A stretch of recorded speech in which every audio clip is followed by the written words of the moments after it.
How y'all doing one more time? Give God some praise. Isn't it good to be in the house of the Lord on Friday night? Worship and praising the Lord on Friday night. Fellowshipping with your brothers and sisters on a Friday night. No better joy than God, right? Oh, that rhymed.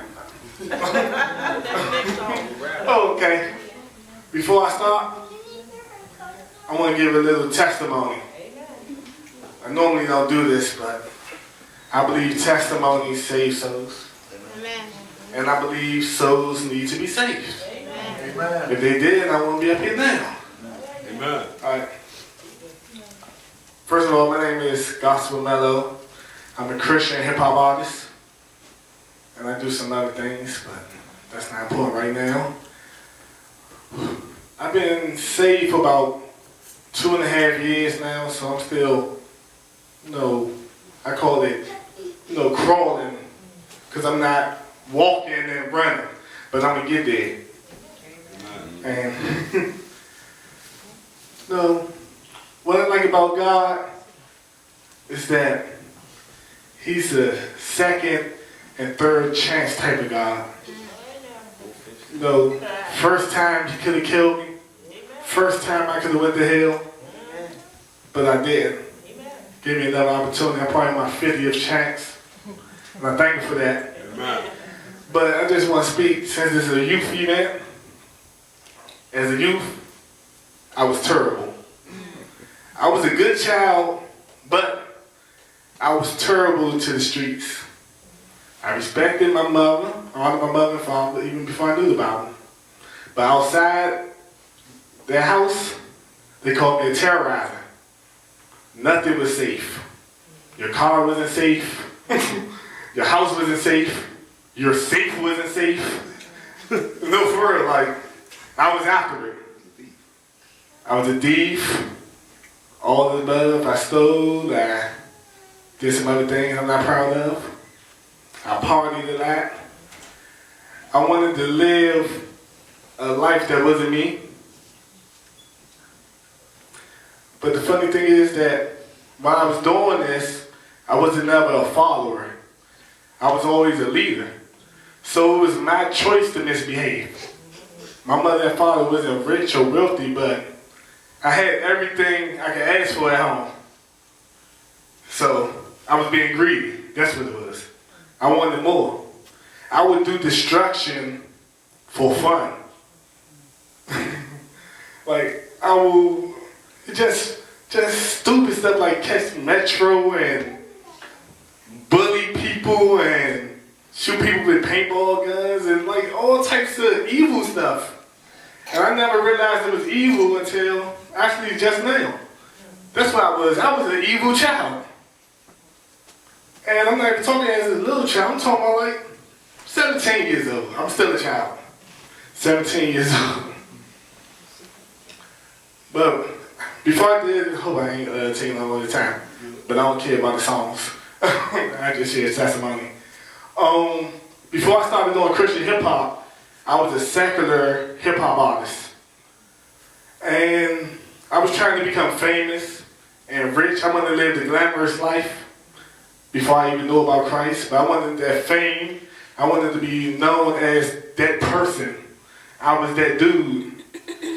So I tried to portray an image that wasn't me. So I don't like go-go music, but I would go to the go-go just to be seen in that atmosphere. I would go to the club. I would fall asleep in clubs. I don't like clubs. I would go to the club. That's honest to God. I never drank or smoked in my life. I would buy bottles just because I know people was watching me. I would buy bottles. They be like, look at, they was calling me Melo then. I wasn't gospel Melo, but I was Melo. Look at Melo, man, he buying all the drinks, he doing all this and that. I buy drinks to give them away. But that's the image, because when I was rapping about partying and sex and drug dealing and all the negative stuff. And the whole time it wasn't even me. But that's what they played on the radio.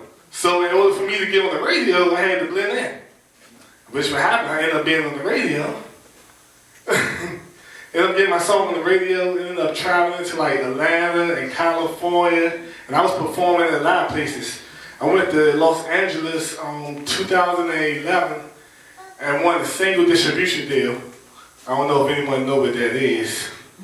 But the distribution deal is when a company pays for your song to get published, and they pay to promote and stuff. That was through Melo and Universal Records. So that's 2011. How was that? I was like 21. No, what's this, 2014? Oh yeah, I was 21. 21, good life, traveling, performing everywhere. I was the man. Pocket full of money. Had the government job too, but I wasn't really worried about the government job because I was the man. This rapper gonna take me there. I got skills. I'm balling, buying cars and getting rims for it. Honestly, God, I went to sleep one day, right, with everything I could ask for, and woke up with nothing.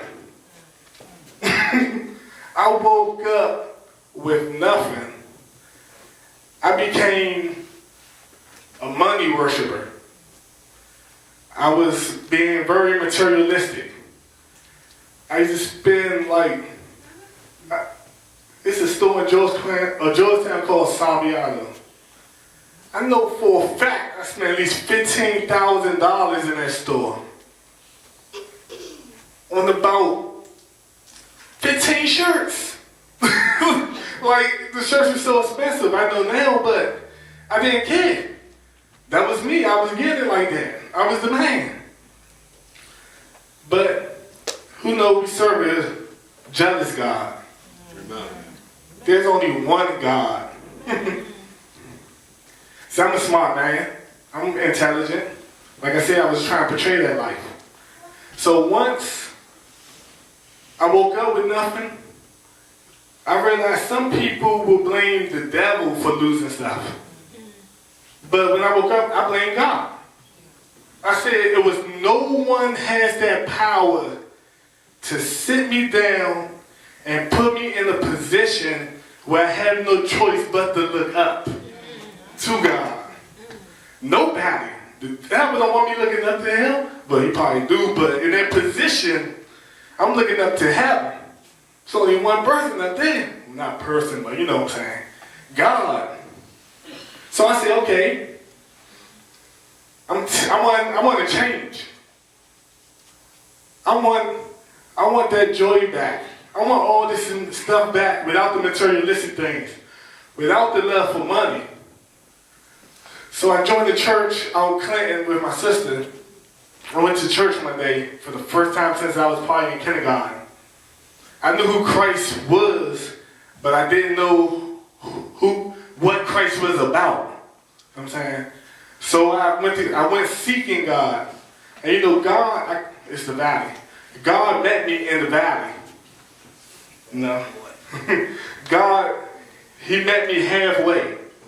I seeked him at the same time he was seeking me. And like, I'm talking about like I was completely broke. Like spur broken. I didn't even know what spur was. Spur broken. Financially broken. I'm like, I know for a fact I had money. I had this and that. I had to end up selling my car. I had a 2006 Impala with candy painted with rims and all this stuff. And I had to sell it.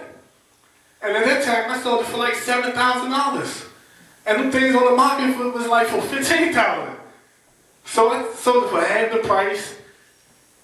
And I still didn't see the money because soon I got the $7,000, I had to pay all the debt. That didn't even exist the day before I went to sleep. So I'm like, I went from a 2006 Impala to a 92 Lexus bucket. No, for real, I was driving a bucket. I never drove a bucket day in my life. Because I was served, those are the things I was worshiping. So of course it was looking good. I'm not going to drive up all day. But my thing is, oh, that's another thing. Okay. Once I started going to church, I couldn't even afford putting money in the offering basket. Like, I would use my $10 just to get gas, just enough to drive out Clinton and get the word and come back. I worked every day and still was broke. Like debt sky high. But the first day I went to the church, the pastor didn't know me. No one knew me except for my sister. I sat there in like the third row because I wanted to blend in. First time in church. So the pastor, I stood up, giving God a clap of praise, hand clap of praise.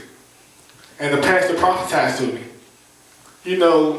Nobody really want anyone to speak into their life. But not like that, but like the spotlight. My first day in church, I didn't want anyone to point me out like, you, come up here.